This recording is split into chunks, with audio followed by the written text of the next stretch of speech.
Hello दोस्तों, आज हम देखने वाले हैं ज़ॉम्बी मैसाकर। मूवी की शुरुआत में हमें एक फैक्ट्री को दिखाया जाता है जहां पर एक लेडी वर्कर काम कर रही होती है। फिर ये औरत घर के लिए रवाना होती है। इसी के साथ हम एक आदमी को देखते हैं जो कार चलाते हुए फोन पर बात कर रहा होता है, लेकिन वो जिस एरिया से गुजर रहा होता है वहाँ पर नेटवर्क क्लियर नहीं है। फिर ये लेडी वर्कर घर आने के बाद खाना बनाती है और अपने बूढ़े बाप को खिलाती है। अब जब वो बर्तन धो रही होती है उसे बाहर से कुछ आवाजें आती है। बाहर जाने पर वो देखती है कि बादलों से काले रंग का पानी टपक रहा है। इधर वो आदमी अपने दोस्त माइक को एक वॉइस मैसेज सेंड करता है कि मैं 5 मिनट में शहर पहुंचने वाला हूं और बाद में मैं तुम्हें स्टेबल फोन लाइन से कॉल करूंगा। अब हमें दिखाया जाता है कि वो लेडी वर्कर ज़ॉम्बी में ट्रांसफॉर्म हो चुकी है। शहर पहुंचते ही वो आदमी देखता है कि उसके सामने पूरी सड़क ज़ॉम्बी से भरी हुई है। इन ज़ॉम्बीज की शक्ल देखकर ये आदमी बहुत डर जाता है। तभी उस लेडी वर्कर का ज़ॉम्बी इस आदमी का मुंह फाड़ देती है और इस तरह ये पूरा शहर ज़ॉम्बी एपोक्लिप्स का शिकार बन जाता है। फिर अगले सीन में हम CIA जनरल को देखते हैं जो अमेरिका के सेक्रेटरी को जैक स्टोन के बारे में बताता है। इसकी उम्र 35 साल है और गवर्नमेंट से इसको मेडल भी मिले हैं। जैक को हाई रिस्क वाले मिशन का स्पेशलिस्ट भी माना जाता है। वो बताता है कि सिर्फ जैक ही इस मिशन को पूरा कर सकता है। सेक्रेटरी पूछता है कि किस चीज के बदले जैक इस मिशन को हाँ करेगा। जनरल बताता है कि हमें उसे आजादी देनी होगी। जैक इस वक्त 6 फीट की जेल में बंद है और वो उम्र कैद की सजा काट रहा है। उसने राजद्रोह करके एक हत्या को अंजाम दिया है। उसकी 7 साल की बेटी है जिससे वो जेल आने के बाद नहीं मिला है, इसलिए वो मिशन के लिए मना नहीं करेगा। सेक्रेटरी पूछता है कि क्या तुम्हें जैक पर भरोसा भी है कि वो किसी को बिना पता चले इस मिशन को कंप्लीट करेगा। जनरल कहता है वो खुद रोमानिया जाकर इस मिशन को कंट्रोल करेगा और सब कुछ प्लान के मुताबिक ही होगा। वो कहता है कि एक्सप्लोजन इतना भयानक होगा कि इससे लैब के सारे सबूत मिट जाएंगे। फिर जनरल जैक की टीम को इंट्रोड्यूस करवाता है जिसमें जॉन मैकडॉग है जो एक्सप्लोजन और फायर आर्म्स का एक्सपर्ट है। जॉन कांच और पेंसिल शार्पनर्स की हेल्प से जानलेवा हथियार बना सकता है। जॉन ने ही 1997 में कांग्रेस पैलेस को बम से उड़ाया था जिसमें 50 से भी ज्यादा लोग मारे गए। उनकी टीम का एक और मेंबर ड्रैगन एलिक है जो स्नाइपर स्पेशलिस्ट है और उसने ओसावा के युद्ध में अकेले 300 से भी ज्यादा लोगों को मार डाला, वो भी एक ही जगह से, और वो 1 माइल दूर से किसी को भी चाहे मार सकता है। उनकी टीम में एक क्लोज रेंज फाइटर भी है जिसका नाम एडन शिजुका है। जब हमारे आदमियों के पास बारूद बहुत कम होगा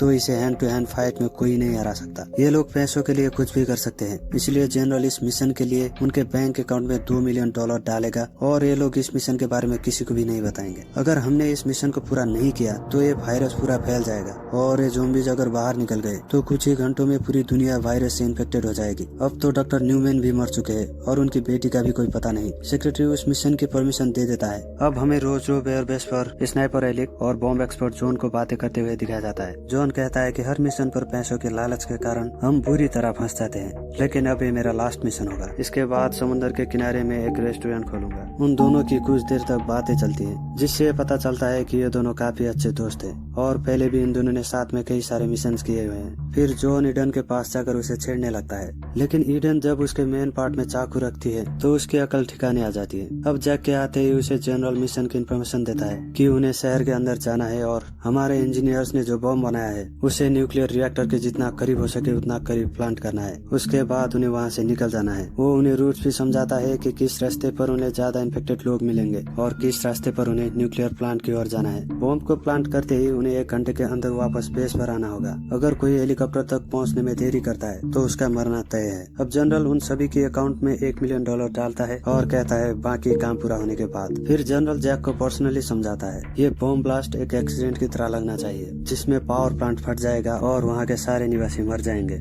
इस मिशन के बारे में अमेरिका के अलावा रोजनोव के देशों को पता नहीं चलना चाहिए। जनरल प्रॉमिस करता है कि ये मिशन पूरा होने के बाद उसकी सारी फाइलें और रिकॉर्ड्स को मिटा दिया जाएगा। फिर जैक अपनी टीम के साथ एक सिक्योरिटी चेक पोस्ट को पास करके रोजनोव में एंटर करता है। एलिक कहता है कि मुझे अब तक समझ में नहीं आया कि हमें किससे बचना है और किसे मारना है, क्या वो इंसान है या फिर कुछ और। रास्ते में उन्हें ज़ॉम्बीज पड़े हुए मिलते हैं जिनकी बॉडीज को कौवे नोच रहे होते हैं। जॉन मिशन के चीफ जैक को पूछता है आप तो देखने में अच्छे इंसान लगते हैं, वैसी क्या मजबूरी थी कि आपको इस झंझट में फंसना पड़ा। वो बताता है कि इस मिशन के पूरा होने पर मेरे सारे क्रिमिनल रिकॉर्ड्स को मिटा दिया जाएगा और अब न्यूक्लियर पावर प्लांट में पहुंच जाते हैं। जॉन कहता है कि इस जगह पर कुछ तो गड़बड़ है, यहाँ तो पिन ड्रॉप साइलेंस है। जैक उसे गेट खोलने के लिए एक्सप्लोसिव्स यूज करने का ऑर्डर देता है। तभी जॉन को मरे हुए सिक्योरिटी के पास उस दरवाजे का कार्ड मिलता है जिससे वो दरवाजा ओपन करता है और कहता है बॉम्ब को आखिरी समय तक बचाना ही परफेक्ट बॉम्बर का प्लान होता है। इसके बाद ये सभी अंदर जाते हैं उधर बेस पर जनरल कार्टर को यूएस प्रेसिडेंट कहता है कि इस बार ये मिशन फेल नहीं होना चाहिए। यहाँ प्लांट पर दिखाते हैं जैक एलिस को अपनी पोजीशन लेने और हर चीज पर नजर रखने के लिए कहता है। फिर वो जोन को बम प्लांट करने के लिए कहता है और खुद ईडन के साथ पेट्रोलिंग करने लगता है। यहाँ एलिक अपनी पोजीशन को लेता है और जोन बम के ब्रीफकेस को ओपन करता है। उसको पता चलता है कि ये बम इस गाड़ी से अटैच्ड है, इसलिए वो जैक को बुलाकर बताता है हमें तो फंसाया गया है। जनरल कार्टर ने इस बम को गाड़ी के चेसिस और इंजन के साथ वेल्ड किया है। अगर हमने इसके साथ कुछ भी किया तो टाइमर शुरू हो जाएगा।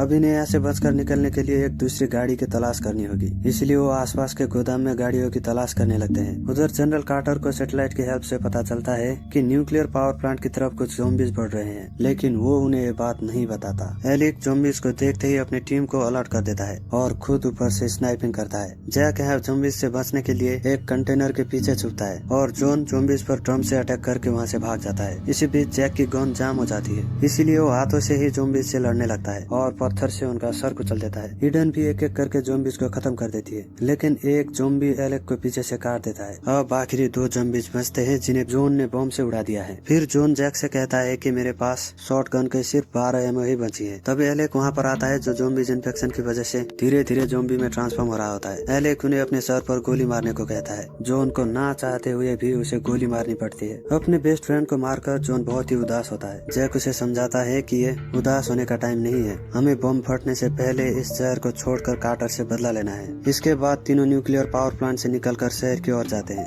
रास्ते में जॉन कहता है कि अगर इस बार मैं बच गया तो कार्टर को मैं खुद अपने हाथों से मारूंगा। यहाँ कार्टर सीसीटीवी फुटेज में देखता है कि उसके सोल्जर्स शहर में एंटर कर चुके हैं। तभी एक ऑफिसर कार्टर को बताता है कि हेलीकॉप्टर के ब्लेड्स में कुछ दिक्कत आ गई है और मैकेनिक भी अभी अवेलेबल नहीं है। पायलट इसे ठीक करने की पूरी कोशिश कर रहा है, मगर उसको थोड़ा टाइम लगेगा। इससे हमें कार्टर का प्लान पता चलता है, जिसमें वो इन तीनों को मारने के लिए वहीं छोड़कर खुद प्लेन से जाने वाला था। इधर आगे जाने पर उन तीनों को एक गाड़ी मिलती है। इस गाड़ी का ड्राइवर पास ही में मरा पड़ा हुआ है। फिर तीनों गाड़ी से निकलते हैं। जैक बताता है कि आगे हमें इतने ज़ॉम्बीज मिलेंगे कि उनके सामने हमारे गोली बारूद भी कम पड़ जाएंगे। ईडन कहती है कि मुझे तो गोली की जरूरत है ही नहीं। शहर के अंदर उन्हें एक सड़क पर बहुत सारे ज़ॉम्बीज मिलते हैं, जिनको ये तीनों अपने गन से मार रहे होते हैं। जाते समय ईडन जोन को एक लकड़ी का टुकड़ा देती है, जिससे जोन चलती गाड़ी से एक छोटी ज़ॉम्बी लड़की का सर उड़ा देता है। फिर वो रोजनोव के पुलिस स्टेशन पर बंदूकें और गोलियां लेने जाते हैं। वहाँ भी उन्हें कुछ ज़ॉम्बीज मिलते हैं, जिनसे बचते हुए वो जल्दी से दरवाजा बंद कर देते हैं। अब तीनों अलग अलग जगह गोलियां ढूंढने लगते हैं। जैक को कुछ गोलियां मिलती है और उसे जेल में बंद एक लड़की भी मिलती है, जो डॉक्टर एन न्यूमैन की बेटी समंथा न्यूमैन होती है। डॉक्टर न्यूमैन यूएस आर्मी के लिए प्रोजेक्ट काई पर काम कर रहे थे और उन्होंने ही बायोलॉजिकल वेपन बनाया था। जैक उसे फ्री करता है और तभी जॉन और ईडन भी वहाँ पर आ जाते हैं। समंथा के पूछने पर जॉन बताता है कि हम पूरी तरह से फंस चुके हैं। अब जान बचाने के लिए हमें यहाँ से 300 मील दूर जाना होगा, नहीं तो हमारी हालत हिरोशिमा के लोगों की जैसी हो जाएगी। अब वहाँ पुलिस स्टेशन के दरवाजे पर बहुत सारे ज़ॉम्बीज इकट्ठा होते हैं, इसलिए सभी टेरेस पर जाते हैं। यहाँ पर जनरल कार्टर स्टेशन के कैमरे पे समंथा को देखता है और सेक्रेटरी को बुलाने का ऑर्डर देता है। अब टेरेस पर जैक समंथा को पिस्तौल चलाना सिखाता है। फिर दोनों ज़ॉम्बीज को मारने लगते हैं। इधर जॉन और ईडन दूसरी तरफ से मार रहे होते हैं। समंथा बताती है कि कलम में लड़ाई करने के लिए मुझे जेल में डाल दिया गया। फिर जैक उसे अपना इंट्रोडक्शन देकर कहता है, हमने इस वायरस को खत्म करने के लिए न्यूक्लियर बॉम्ब को प्लांट किया और 30 मिनट में एक्सप्लोजन होने वाला है। समंथा कहती है कि ये कोई वायरस नहीं है, यहाँ माइक्रोबायोटिक पोषण है, जिसे लैब के अंदर मेरे फादर ने बनाया और यूएस गवर्नमेंट ने उन्हें इस प्रोजेक्ट के लिए लाखों डॉलर्स दिए थे। फिर हम पास्ट में समंथा के फादर डॉक्टर न्यूमैन को देखते हैं, जो चूहों पर एक्सपेरिमेंट कर रहे थे। वो जनरल कार्टर को बताते हैं कि उनका एक्सपेरिमेंट फेल हो गया है और उन्होंने जो पॉइजन बनाया वो लिविंग ऑब्जेक्ट्स के नर्वस सिस्टम को कंट्रोल करके एग्रेशन को बढ़ाता है। और जब उन्होंने चूहे के ऊपर टेस्ट किया तब वो पॉइजन उन सभी को बॉडी के अंदर से खाने लगा। डॉक्टर न्यूमैन अभी तक उसे कंट्रोल नहीं कर पाए और कार्टर उन्हें ह्यूमन बॉडी पर टेस्ट करने का ऑर्डर देता है। यहाँ पर उसे डॉक्टर इन्फेक्शन के बारे में वार्निंग देता है, लेकिन कार्टर कहता है कि तुम अभी इंसानों पर टेस्ट करो। फिर डॉक्टर न्यूमैन समंथा को कॉल करके बताता है कि ये लोग मेरी रिसर्च को गलत तरीके से इस्तेमाल करने वाले हैं और समंथा को देश छोड़कर भागने के लिए कहता है। अब प्रेजेंट टाइमलाइन में समंथा जैक को कहती है, मेरे पिता ने इस रिसर्च को रोकने के लिए पूरी कोशिश की, लेकिन तब तक बहुत देर हो चुकी थी। इसलिए उन्होंने एक वैक्सीन बनाई, जिसे उन्होंने उस टेस्टेड आदमी को और मुझे इंजेक्ट किया। इसलिए ज़ॉम्बीज के काटने से मुझे कुछ नहीं हुआ। समंथा को लगता है कि उसके पिता अभी जिंदा है। जैक उसे कहता है कि कार्टर ने तुम्हारे पिता को मार दिया। फिर जॉन एक बॉम्ब को नीचे गिराता है जिससे चारों ओर ज़ॉम्बी इकट्ठा हो जाते हैं। मौका मिलते ही सभी वहाँ से गाड़ी से निकल जाते हैं और वो ज़ॉम्बीज बम में फट जाते हैं। रास्ते में दरवाजा खोलने के लिए जॉन एक बॉम्ब को प्लांट करता है। तभी वहाँ पर बहुत सारे ज़ॉम्बीज आते हैं और उन पर अटैक करने लगते हैं और जैसे तैसे करके वहाँ से निकल जाते हैं। अब हमें जैक की स्टोरी भी पता चलती है कि उसने एक लड़की के साथ छेड़छाड़ करने वाले अपने 3 साथियों को मार डाला। आगे जाकर जब वो फ्यूल भरने के लिए रुकते हैं तो वहाँ भी ज़ॉम्बीज आ जाते हैं। वहाँ एक वैन पर डॉग आता है और सबको बचाता है और इसके बाद उन्हें शॉप के अंदर ले आता है। डॉग उन्हें बताता है कि मैं यहाँ अपनी वाइफ क्लेयर और एक कुत्ते के साथ घूमने आया था। और अब न्यूक्लियर बम के बारे में सुनते ही डॉग का दिमाग खराब हो जाता है। फिर डॉग उन्हें एक वीडियो दिखाता है जिसमें क्लेयर ने पहली बार उसकी जान ज़ॉम्बी से बचाई। सभी वीडियो देख रहे होते हैं तभी पीछे से एक ज़ॉम्बी आकर क्लेयर को काट लेता है। उसके बाद क्लेयर खुद को मार देती है ताकि किसी और को कोई नुकसान ना पहुंचे। अब यहाँ से बाहर निकलने के लिए जॉन और ईडन ज़ॉम्बीज का ध्यान अपनी तरफ खींचते हैं और बाकी सभी वैन में बैठते हैं। यहाँ ज़ॉम्बी जॉन को भी पकड़ लेते हैं लेकिन जॉन इस पूरे पेट्रोल पंप को ही उड़ा देता है। इधर कार्टर समंथा को पकड़ने का और बाकी सभी को मारने का ऑर्डर देता है। उसका हेलीकॉप्टर अब भी सही नहीं हुआ है। जब जैक, समंथा और डग एयरपोर्ट पर पहुंचते हैं तो वहाँ पर उन्हें कार्टर मिलता है जो अपने साथ जैक की बेटी क्रिस्टीना को लेकर आया था। वो जैक को उसकी बेटी के बदले समंथा को मांगता है क्योंकि समंथा के खून में इस वायरस की वैक्सीन है। जब समंथा उसके पास जाती है तो वहाँ पर एक मॉन्स्टर ज़ॉम्बी आता है जिससे बचते हुए जैक क्रिस्टीना को लेकर डग के साथ एक वेयरहाउस के अंदर आता है। जैक और डग उनके पीछे आने वाले 2 आर्मी ऑफिसर को भी मार देते हैं। फिर डग क्रिस्टीना के साथ हेलीकॉप्टर पर जाता है। इधर मॉन्स्टर ज़ॉम्बी कार्टर को बुरी तरह से मार देता है और वो समंथा को मारने के लिए उसके पीछे दौड़ता है। तभी वहाँ पर जैक आता है और उससे फाइट करने लगता है और अचानक से वहाँ पर ईडन भी आ जाती है लेकिन वो दोनों मिलकर भी उस मॉन्स्टर ज़ॉम्बी को हरा नहीं सकते। तब वहाँ पर हेलीकॉप्टर में डॉग को एक मिसाइल लॉन्चर मिलता है जिससे वो मॉन्स्टर ज़ॉम्बी के चिथड़े उड़ा देता है। फिर सभी हेलीकॉप्टर में बैठकर यहाँ से निकल जाते हैं और थोड़ी देर के बाद टाइम पूरा होने पर न्यूक्लियर ब्लास्ट से पूरा शहर तबाह हो जाता है। और दोस्तों इसी के साथ ये कहानी खत्म होती है। दोस्तों अगर ये कहानी अच्छी लगी तो इस वीडियो को लाइक करें और ऐसी वीडियो देखने के लिए हमारे चैनल को सब्सक्राइब करिएगा। Thank you.